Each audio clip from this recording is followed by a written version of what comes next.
Hello, everyone, and welcome back to the Surprise Jab podcast. I'm your host, Zach Ruger, surprising with new topics every single week and jamming you with your daily dose of UFC. And we are fresh off of UFC Des Moines. I was unable to watch it, but I was able to go through, catch the replays of everything, basically get a good analysis of everything that went down from every single matchup on the fight card. So we're going to be going through all the fights and talking about them and what could be next for each and every one of the fighters. We did go 7-5 on predictions, and we missed on some picks where I'm kicking myself over. So, we have lots to talk about in that regard. Also going to talk about the NBA and their updated standings. As we all know, there are now only 2 teams that have not made it to the second round, so we're going to talk about that matchup as well. So lots of stuff in the NBA and the UFC. It'll be on today's episode, guys. We're getting to the end game. The end game of college is officially upon us. Actually, this is the third act of the movie. Let me just tell you, I graduate in 5 freaking days. Insane, utterly insane, but I'm just so blessed and so happy for everything that I've experienced here at college. I could not be more happy. And as I go into this next chapter of my life, I'm just excited to be taking all of my fellow podcast listeners with me. Oh, how joyous I know. So let's not delay. Let's get right on into everything with, of course, first, there is no new UFC fights. I have no new UFC fights to tell you all about. So, unlike, I guess, usually, we are going to be talking about the NBA to start out. And since we've last spoken, there have been some teams that have advanced. And the only 2 teams that haven't advanced are the Rockets and Warriors. And today, Sunday, May 4th, they will have Game 7 in Houston. I'm excited. I've predicted every single playoff matchup correctly. And if the Warriors win, I will have gone 8 for 8, which would be pretty insane if you ask me. Now, as the winner of this will play the Timberwolves, who did 4-1 beat the Lakers. You already know. They were saying Lakers in 5. It was Wolves in 5. What can I say? But I would honestly I would prefer to play the Rockets, if I'm being honest. If I'm the Timberwolves, I would prefer to play the Rockets. Now, if we do play the Warriors, we do get home court advantage. So there's kind of some pluses and minuses there. But if it's up to me, I'm picking the Warriors to beat the Rockets and play the Timberwolves, which, as we all know, Timberwolves, Anthony Edwards, absolute stud. Julius Randle playing amazing as well in the postseason. I'm so excited to see who the Timberwolves end up playing. Honestly, I got Wolves winning the Cup. What can I say? Other matchups in the West, the Clippers push it to a Game 7, but it's the Nuggets winning 120-101 to send the Clippers home, and Russell Westbrook was talking so much trash. I loved it. And, of course, they'll be taking on the Oklahoma City Thunder, and Russ already knocked off the Clippers, who cut him, and he's probably going to try and knock out the Thunder, which I really hope. So if there's anyone that can beat this Thunder team, I really, truly believe it's this Nuggets team. This matchup is just kind of tough. Nikola Jokic, triple-double machine, as always. That's going to be a legendary matchup. But it's insane to think. Thunder, Nuggets, Timberwolves, one of those 3 teams, and the winner of the Warriors and Rockets will be in the NBA Finals. I'll say the teams that no one is really thinking is going to make it is probably the Rockets. No one really has the Rockets, so if they can probably beat the Warriors and probably beat the Timberwolves and then probably beat either the Thunder or the Nuggets, yeah, this Rockets team would be insane, but I think they're a fake 2 seed. I don't think they're as good as people say they are for being a 2 seed. Now, on the Eastern side of things, I mean, you get Game 1s coming at you the next 2 days. Pacers and Cavs, they'll be doing battle. Knicks and Celtics. You got the, it's just those 2. Oh, yeah, it's just Pacers and Cavs and Knicks and Celtics. Oh, I'm such a fool. But, yeah, all those predicted correctly. No upsets there. Pistons made it close. They were out to a Game 6, but Knicks managed to win in just a fantastic Game 6, I'll say. 116-113. Truly a great game there. Celtics, I mean, Magic were able to steal 1 game. That's that. The Bucks and Pacers series, that ending to Game 5 was insane. But Tyrese Haliburton and his daddy moving on to the next round. And, as for the Cavaliers, I mean, they destroyed the Heat. They truly a number 1 seed that looks dominant. I can believe any matchup. I could believe any of these teams making it to the NBA championship and honestly winning it. Pacers would be a shocker just because, the Pacers just haven't historically been good, but this Cavaliers team is so well-rounded. They're so good. The Celtics, obviously, their team chem, they're the reigning defending champs. They're who you should look out for. And as for the Knicks, they were able to beat the Pistons. Bad boy Pistons, making it close at the end, but they really need to get over this Celtics hump, and if they can, they'll be super, super set up for the future. Now they got Karl Anthony Towns in the team now. All right, you got a star-studded Josh Hart who has truly came into himself. We don't even need to talk about how good Jalen Brunson is. This Knicks team is better than last year in my opinion, and I'm just going to be interested to see how this series goes. If I'm making my series predictions, I obviously have for the West the Timberwolves and Nuggets, Timberwolves making it and winning it. But for this East, it's hard for me to see the Pacers and Knicks winning. It's just so easy to go with Cavs, Celtics making it. But I will say, I think the Pacers are going to shock a lot of people. Maybe take us to a Game 7. It's just, I was more confident the Pacers I was more confident the Pacers making it to the Eastern Conference Finals before I saw what the Cavaliers did to the Heat. So it's just really tricky what we're going to do with all this. The Knicks, Celtics, I'm probably just going to stick with my Celtics pick. And Pacers and Cavs, I don't even hate the Cavs, but it's just fun to root for Tyrese Haliburton. I just love that the Kings gave away, and he's just become one of the best players in the league over in Indianapolis. So we'll leave all that to be in terms of the NBA, and I wasn't gonna actually bring it up, but I do want to actually talk about the NHL briefly, as they're kind of in a similar boat for their games. Blues and Jets, they'll be playing today to see who will advance to the next round. But Panthers, Maple Leafs, Panthers win the Battle of Florida, knock out the Tampa Bay Lightning. Tampa Bay Lightning really had nothing going for them. Honestly, 4-1, Lightning did absolutely awful in that series, and they'll be taking on the where are they at? They'll be taking on the Maple Leafs, who 4-2 beat the Senators to 6 games, and I will say the Senators proved a bit tougher than anticipated as we got into those game 4, 5, and 6. But Maple Leafs got done, did what they needed to do. Incredible stuff from them. Elsewhere in the East, of course, you're going to get the Capitals taking on the Hurricanes. That is a fantastic series. Both of these teams winning 4-1. That Devils game, insane for the Hurricanes. As for the Canadians, they never really had anything for the Capitals. I can believe any of these teams making it. But after what I've seen in round 1, I'm going to go with the Capitals and the Panthers to advance to the Eastern Conference Finals, or whatever they call it, the Eastern Conference Championship in the NHL. Now, I would like to see Maple Leafs and Capitals. That would be my favorite scenario. But yeah, we'll have to see. Hurricanes, though, not sleep on them. If they knock off the Capitals, I would not be surprised. But the East is very interesting. In the West, the Golden Knights beat the Wild in 6. Very depressing. Very depressing for the Wild. Just another year, another chance that they fail at. So Golden Knights advance to no one's real surprise. I'm not too surprised now. As for who they be playing, they're playing the Oilers. That is right. Oilers are able to beat the Kings in 6 games. Amazing work for them. And it was a good win. Good win for them. 6-4 in Game 6. So you're going to be seeing Oilers trying to return, trying to make it back to the Cup. I do like their odds against the Golden Knights, but it's just tough to tell if the Golden Knights were good or the Wild were bad. So we'll see how they play against the Oilers, but it is a fun matchup. Now, as for quite possibly one of the greatest Game 7s we've ever seen, Stars beat the Avalanche 4-2 in just one of the most shocking things we've ever seen. So Avalanche are up 2-0. They lead the entire game. The final 12 minutes, the Stars score 4 goals and win. Insane. This Dallas Stars team comes in the playoffs, 7-game losing streak. They go down 2-0, and then they just find a way to win this in Game 7. Incredible stuff for the Dallas Stars. And honestly, I like their odds against the Blues or Jets. I really do. I really like the Stars' chances against the Blues or Jets. I think the Blues and Jets have absolutely torn each other apart. And for this Stars team, they're just going to be coming in with so much momentum. I would actually really I picked the Jets to advance, but if the Blues win and then it's a Blues Stars and the winner of that goes to the Western Conference Championship, that'd be so good. So we'll see what happens tonight.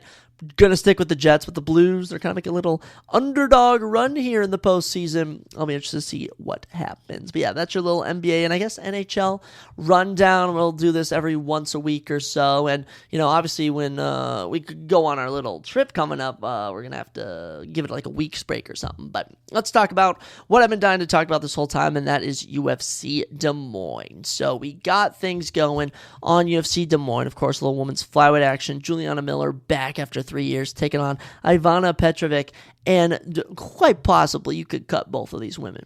You could cut both of them. Just a boring fight. Just no technicality. 29-28 across the board for Juliana Miller. She, totals from the fight, 25 significant strikes to 22. I mean, 3 of 9 on takedowns for Julianne Miller, 8 minutes of control time, 1 of 5 for Ivana, 2 minutes, 47 seconds. Like, these two are just amateurs. They're going to get eaten alive in this league. Julianne Miller improves to 5-3. She's 2-2 in the UFC. I don't even know who to give her. Like, I don't know if we feed her to an up-and-comer, if we ever fight another irrelevant, women's strawweight, but just nothing. Just nothing. As for Ivana Petrovic, this is now 1-3 in the UFC. Back-to-back boring decisions, send her to regional MMA. Get her out of here. I have no sympathy for this, honestly. It was boring, it wasn't it, and they didn't even have a highlight, really. I'm looking like, where the highlights were going on Twitter, everyone's like, get cut both of these women. So, tough start to the card, but, I mean, you could say, like, oh, we still needed to see this fight. Did we? Did we need to see this fight? I honestly don't think we did. I think we could have done without having Julianne Miller take on Ivana Petrovic. Nonetheless, it happened, and we shall progress. Because after that, Thomas Peterson took on Dontel Mays and proceeded to put on the craziest grappling thing I've experienced, I think I've ever watched. It was utterly wild. Thomas Peterson, 29 single strikes to 3, 105 total strikes to 13, 30 26s on 2 judges' scorecards, and a 30-25, 9 of 9 on takedowns for 13 minutes and 49 seconds. Thomas Peterson showing us how to grapple. Thomas Peterson taking us to grappling class, showing us how to do it, Thomas Peterson. Oh my goodness. Oh my goodness. That's all I got to say to that. All I got to say to that, because just insane. I mean, Dontel Mays landed 1 significant strike every round, taken down 3 times in round 1, twice in round 2, and 4 times in round 3. It was embarrassing. So Dontel Mays, you could say see you later to his UFC career. A little 3-fight losing streak, 1-4 in his last 5. Yeah, Dontel Mays has got to go. Very rough stuff from Dontel Mays. They're not even keeping him to be a pawn for someone coming off a Day 1 Contender Series. He got to go. Thomas Peterson gets his 10th career win. Good job to Thomas. He's gone win-loss since coming into the UFC, and now he's got a win. So good for him. And we'll see what's next for him. I mean, when you just go out there and grapple like relentlessly, it doesn't leave much to be desired, but we can always find some heavyweight fighter for him to fight. I don't really know if he's ready for a ranked opponent, but there's always your Hanata Dinez's of the world out there. I'm trying to think, who has he taken on? He's lost to Jamal Pokes and Shamil Gaziev. There is unranked heavyweights out there. I think Hanata Dinez could be a fun matchup. And you also have Ryan Spann, even, you have him take him on. Walter Cortez Acosta might be fighting up. I don't know. Thomas Peterson will stick around, but I mean, I know I was big on grappling, but still 9 of 9 on takedowns. Like Dontel Mays, you were not cut out for the UFC anymore. Following that matchup, we dropped down to bantamweight. We had our first performance bonus of the night, and my bad, Quang Bang Lee. You can frickin' fight. Quang Lee submits Gaston Bolanos in round number 2 with a rear naked choke, getting his 4th career submission, 6th career finish. Good work for Quang Lee. Gaston, I thought he was better than he was. Clearly not. Quang Lee will improve to 9-2 and is back in the win column, and he's $50K richer. I actually am pretty happy for him. Good for you, Quang Bang Lee. As for Gaston, he is now 2-2 in the UFC, and with an 8-5 record, I would probably cut him. He is just not appetizing in the slightest. I mean, we could have him match up with who we're going to talk about in another bantamweight matchup when we get to the main card, but honestly, I could do without him. Now for Quang Lee, I actually think the perfect matchup next for him is someone we're going to match up on the main card with. So we're going to talk about another bantamweight matchup, and I think that the winner and loser of these should fight each other inverse. But great win for Quang Lee. I mean, it was pretty much game plan from the start. Get the takedowns. 10 significant strikes to 5 in favor of Quang Lee. He goes 4 of 7 on takedowns for 5 minutes and 46 seconds of control time. So in an 8-minute fight, he all but controlled just 80% of it. Great stuff for Quang Lee. Repping Minnesota. Minnesota boys going 2-0, and I only picked one of them. I feel sad. I'm so sorry, Quang Lee. Next time, I will not undermine you. Next matchup, here we go. Women's strawweight action. You had Jillian Robertson and Marina Rodriguez, and Jillian catching me off guard. I knew she would win. I never doubted it, but the fact she goes out and gets a TKO, amazing work. Round 2 TKO for Jillian Robertson. Just mauls Marina. Just mauls her, and yeah, it wasn't pretty. It wasn't pretty. I mean, it's just your run-of-the-mill Jillian Lands takedowns on Marina Rodriguez, who still, in her illustrious career, was never able to figure out how to stop takedowns. So Jen Robertson will move from 12 to 9 in the women's strawweight action. As for Marina, she retired in the octagon, which sucks, man. Marina Rodriguez is going to hurt. It's going to hurt. There was at one point, she was out a 4-fight winning streak. She should have fought for the belt. And instead takes a fight with Amanda Lemos, gets, just kind of blitzed and gets TKO'd. I thought it was too early. Then takes on Vera Jandiroba, and that was when it was really exposed. She has no grappling. Picked up a massive win over Michelle Warson Gomez. Everyone's like, oh, she's back. And then loses to Jessica Andrade by split decision. Then Yasmin Lucindo by split decision. Now gets mauled by Jillian. Tough ending to a career of Marina Rodriguez, but she was always so good. She'd beat any unranked woman out there. Let me tell you that right now. Good career for Marina Rodriguez, but 9 years younger, Jillian Robertson was just too freaking much. And the Savage, don't blink, 4-fight winning streak, second TKO finish. Yeah, she's in the top 10. Happy to see it, Jillian Robertson. Kind of sucks that she can't fight in Canada next week, but oh well, is what it is. She's going to be ranked number 9. I don't really know who to match her up with. You got Amanda Hebus at 7, Kenzie Dern at 6, Jessica Andrade at 4. You obviously got Amanda Lemos at 4, Tatiana Suarez at 2. There's just an unlimited range of fights that we can make. It's kind of exciting. It's up to me, Jan Chayonin or Amanda Lemos. I would give her a top 5 opponent. I think she's ready. I think she's deserving. I think she's a new face in a division where we've kind of just gotten old. Vera Jandiroba, Tatiana Suarez, Jan Chayonin, Amanda Lemos, Jessica Andrade, Kenzie Dern.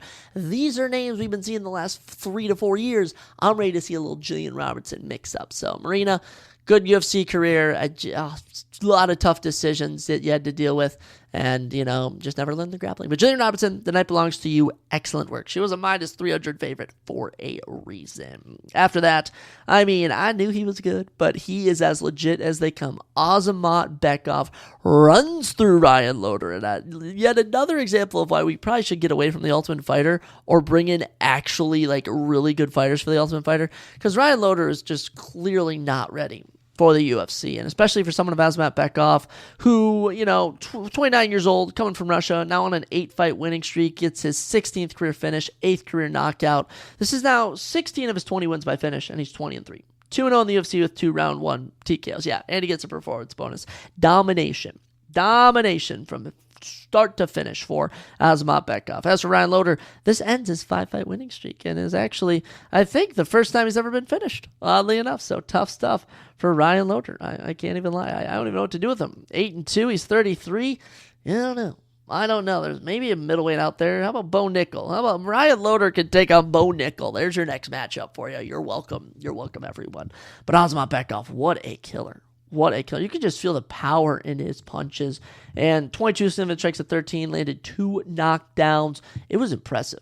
I was really impressed with what I saw from Azamat Bekov. I'm ready to see this guy take on someone legit next time up. I don't know if the rankings are in his future, but a Michelle Pereira, that's a name I would love to see. Chris Curtis could be a fun name. Calvin Gastelum, Paulo Costa. I don't know the ceiling for Azamat Bekov. He's not 6 foot. He's not a tall middleweight, but he's still pretty decently sized. He's got some muscle on him, some guns. He's getting knockouts in round 1. Love to see it. Azamat Bekov, deadly as ever, and really waking everybody up. After the 2 doozies to start the card, we went on this little stretch of just banger fights, and it was going good. And then, women's bantamweight action, Yana Santos, Miesha Tate. Really wish I was stuck with my Yana Santos pick. Really, that one bugs me, Quang Lee, I didn't pick him from Minnesota. Juliana Miller, I never gave her a chance. But just, I changed it last minute to Miesha Tate, and I regret it. Yana Santos gets the win. She'll remain ranked at number 10. As for Miesha Tate at 12, she should retire. I don't know what she's fighting for, but judges' scorecards 29-28 across the way. Yana wins rounds 1 and 2, and then Miesha Tate wins round 3. So it always leaves a weird impression on our minds. But this fight happened. Yana Santos, good for you. They're now on a little 2-fight winning streak, I think. Isn't she on a little 2-fight winning streak? The wife of Thiago Santos, 2-fight winning streak, 2 decisions. She's 16-8. I guess she can make a run for the belt. 35. You have strung together some wins. So what can we do next with her? How about Mayra Bueno Silva at 7, Irene Aldana at 6, and the highest I will go, maybe Ketlin Vera at 3. We'll have to see, but hey, Yana Santos gonna be fighting up. As for Miesha Tate, she's 38. there is no reason she should still be fighting Miesha Tate. If you stay, you'll have to take on Jocelyn Edwards or Nora Cornole. If you leave, no one will blame you. You can retire again. All is okay. But yeah, just a doozy. No action, just run-of-the-mill, striking. You got takedown in round 3. Yeah, that'll do it. But yeah, good win for Yana Santos. Gotta give it to her. Really gotta give it to her. Excellent work. Then with that, we dove into the main card, ladies and gentlemen. We dove into the main card, and we kicked things off. Mason Jones, Jeremy Stephens, and from what I heard from everyone, this was probably the best fight of the evening. It really picked up in round 2, but, Mason Jones shuts down Jeremy. 30-27s across the board, 81 single strikes to the 42 in favor of Mason Jones, 104 total strikes to 54, 8 of 12 on takedowns for 6 minutes of control time. So I do want to say to that is that Jeremy was getting up, but he just couldn't do it. Round 1, 39 single strikes to 21. Round 2, 37 single strikes to 19. These boys were throwing down and eating shots. But by round 3, Jeremy was just done, and Mason just went to the takedowns and got five of those 8 in round 3 for 4.5 minutes of control time. So Mason Jones, he's back, guys. He's back. 5-fight winning streak now, knocks off Jeremy Stephens. I don't know if Jeremy retired. I would hope he did, but, Jeremy Stephens is 38. So it was cool that he got to fight in front of Des Moines, where he was born. But, other than that, didn't really offer much. Mason Jones, just younger by 8 years, doing what he has to. So Mason Jones, back in it, getting a win, lightweight division. I don't know. There's a lot of options for him at lightweight. I don't think we're going to give him a ranked opponent, but there's always some names out there that I would be intrigued for him to fight. Let me actually go to my favorite MMA page. If you are ever in need of a good MMA page, go to MMA Theory on Instagram. They always post the best matchups for who they should have people take on next. And he suggested Elvis Brenner. I really like an Elvis Brenner matchup. There's a lot of fun lightweight action that could be going on. But yeah, I like that one. I saw that one earlier, and I was like, let me give a little shout out to MMA Theory. Always giving us the greatest fight predictions on the app. So Elvis Brenner could be a fun option. There's always your guys like, who's from the mountains?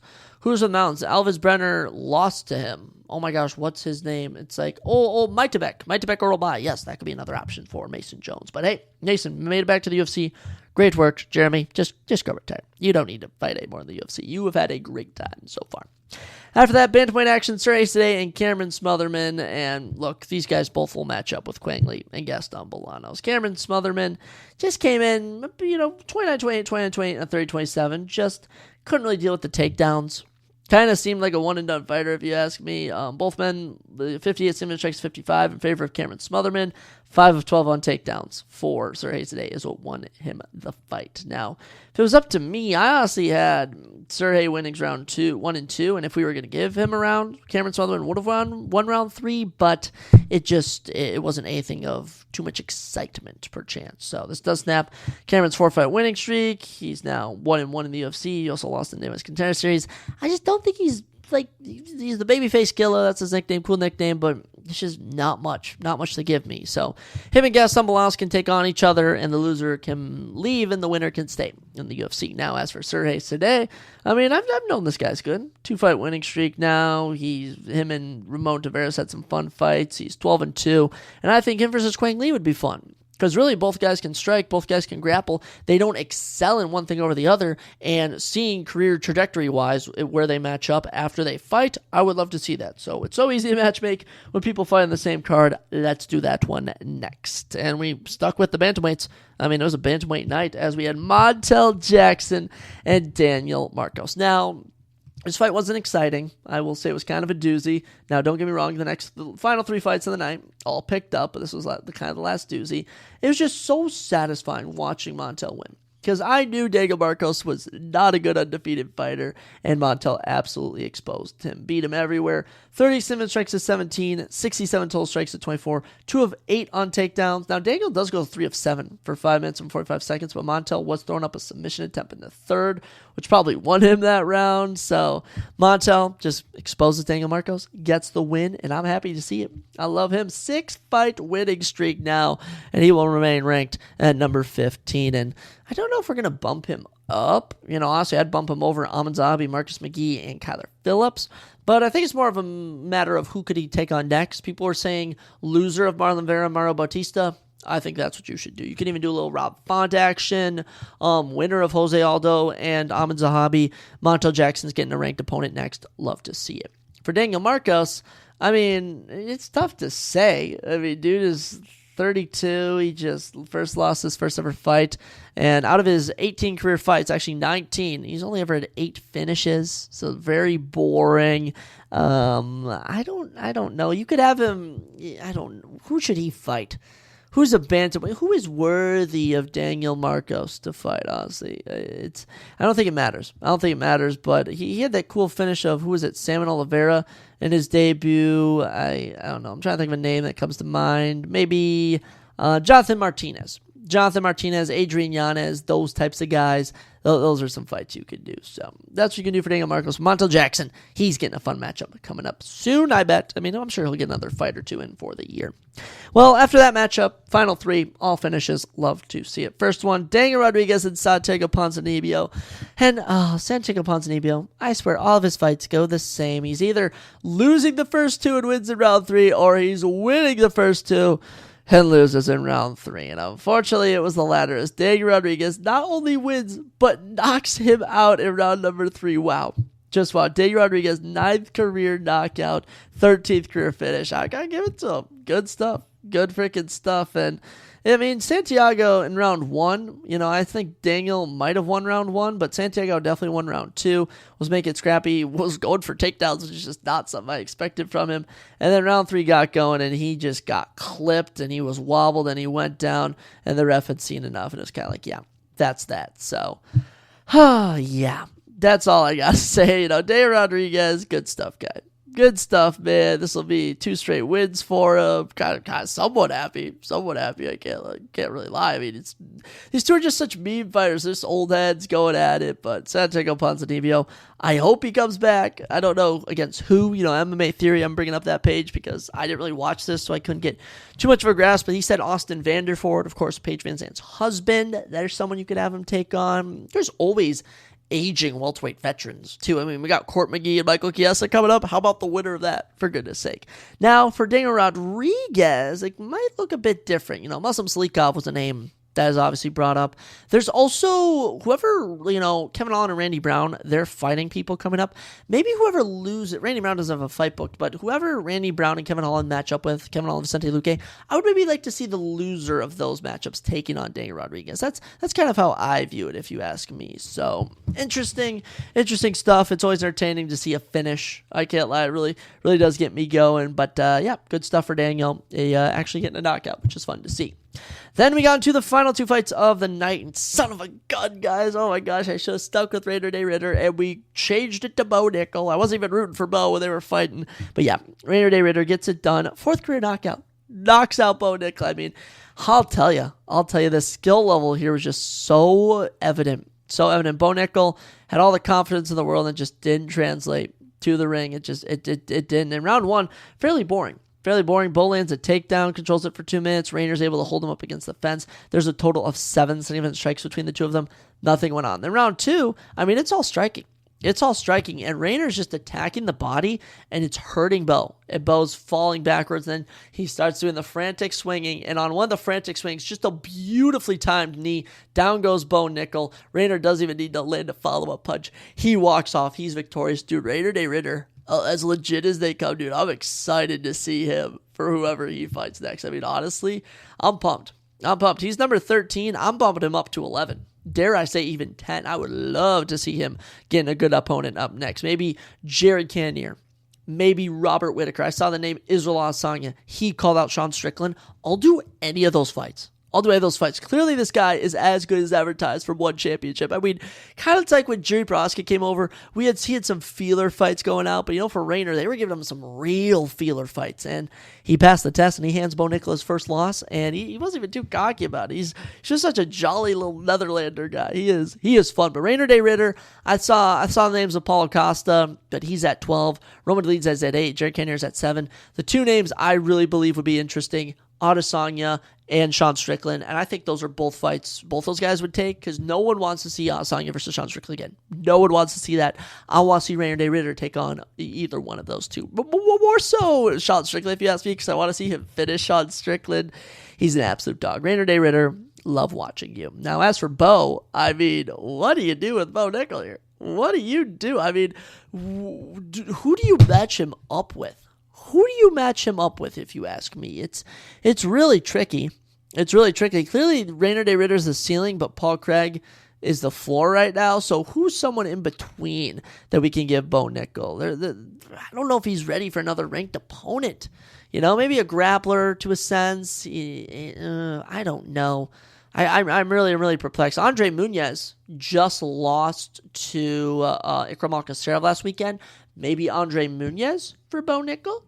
You also have, who did Abu Usman beat Michel Pereira? Maybe Michel Pereira. There's just always those unranked middleweights you could test the floor with. But if I'm Bo Nickel, I stay active, I stay humble, and mind you, he said he would be a minus 1,000 favorite against Hamza Chimaev, and he just got knocked out by Rainer De Ritter. So it's kind of satisfying to see. I am going to say I regret picking Bo Nickel. I should have stuck with Rainer. I love you, Rainer De Ritter. I'll be excited to see who he fights next. But hey, Bo Nickel loses his first fight.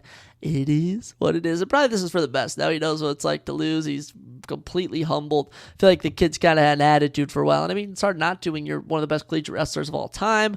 Just, sit down, be humble, as Kendrick said.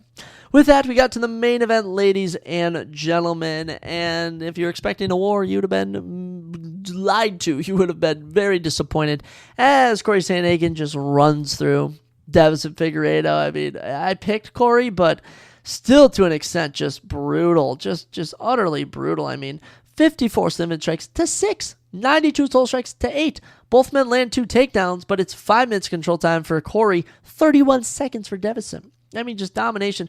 Corey Sandhagen using the ground and pound in round 1 and round 2. And, Davison Figueiredo injures his knee, basically gives up, and Corey's just like, yeah, that's that. And he gets a TKO, he gets the performance bonus for this. It's going down as an injury, but basically the ref knew to stop it. Like, Davison Figueiredo looked a shell of his former self, really showing the age at 37. I don't even know what to do with him.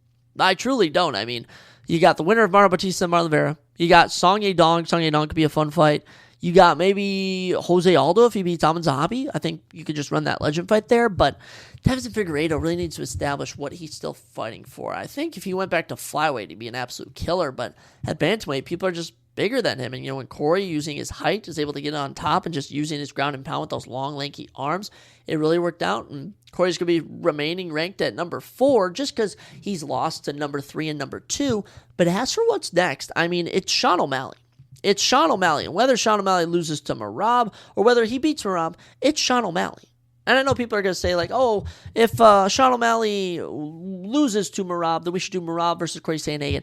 I would argue I would rather see Sean O'Malley versus Corey Sandhagen now than when we can get it, because we kind of, after watching Umar Nurmagomedov and Petr Yan, know the type of fight that Merab will bring to Corey Sandhagen. And is Corey deserving of a title shot? I mean, I'd say so. He's 4-1 in his last 5. Gets his first finish since 2022. Long overdue. He keeps getting injury finishes. For a guy with a crazy highlight, really, just keeps getting these injury finishes with the Song Yadong win, the Davison Figueiredo win. But Corey is super deserving. Really would love to see him get a shot. It's just a matter of, will it be Sean O'Malley? And I don't think Sean O'Malley's winning the belt, so I will say Sean O'Malley and Corey Sandhagen will be having a fun fight night main event later in the year. That's my prediction. But UFC Des Moines, overall, a success. I will say a success. You had some fun finishes, and then you just ran into some grappling. I know these Iowans are known for grappling, but I mean, come on, a little boring if you ask me. But yeah, when I look through events at the end of the year for our end of the year recap, I'll remember this as a positive event as opposed to a bad event. But with that, we look forward to a pay-per-view next week. Look at that. Will I be watching it? Absolutely not. I'll be celebrating my graduation and being probably under the influence of some substances that we won't even mention on the podcast. But Bilal Muhammad, Jack Della Maddalena, just got to be the least hyped pay-per-view of all time. You get Valentina Shevchenko, Manfiora. Yay. Finally, Valentina's fighting. Jose Aldo, Zaman Zahabi. Okay. Alexa Grasso and Natalia Silva. Good opportunity for Natalia. And then the only fight I really will be excited to watch, if I do watch a fight, Benoit Saint-Denis, Joel Alvarez. That's going to be a bloodbath. Prelims, Mike Malott, Charles Radke should be a decent welterweight fight. Jessica Andrade, Jasmine Jasudavicius. Really hope Jasmine wins that. Modestus Bukakas and Kulaba will be interesting. Navajo Sterling, Ivan Erslang. Someone should go to sleep in that one. Marc-Andre Barriou, Bruno Silva. Excellent matchmaking. Daniel Santos, Jiang Lee should be fun. And Bragatona and Begsad Almakan. It's just not really a pay-per-view card. Just doesn't really get me excited for it, if you ask me. But I don't want to be a negative Nelly. We'll touch more on it later in the week. But yeah, certainly not as good as UFC 314. That's going to be tough to beat. UFC 314 might be impossible to beat. That was such a good card. Such a good card. But gentlemen, ladies, that's all I got for today's episode. We'll be back Wednesday with our predictions and a little check-in probably with the NBA and NHL. We'll talk about new UFC fights. I really hope there are new UFC fights by then. But the one last thing I did want to add on here is that I read a book recently I read a book recently, and the book is called A Man Called Ov, and it was such an amazing book. And it really makes you reflect on life and what's important. And this book is one of the few books that I've ever read that really drew emotions out of me. So if I could leave you with one thing, go read that book and just kind of take it all in for what it is, because it is an amazing story, and I'm going to recommend that book to people for a long time. But guys, hope you like my little analysis of UFC Des Moines. Make sure to check out all my social platforms for Zachary Ruger. Follow me on Instagram, follow me on TikTok, follow me everywhere. I'm always open. And as always, I'll see you next time on the Surprise Jab Podcast.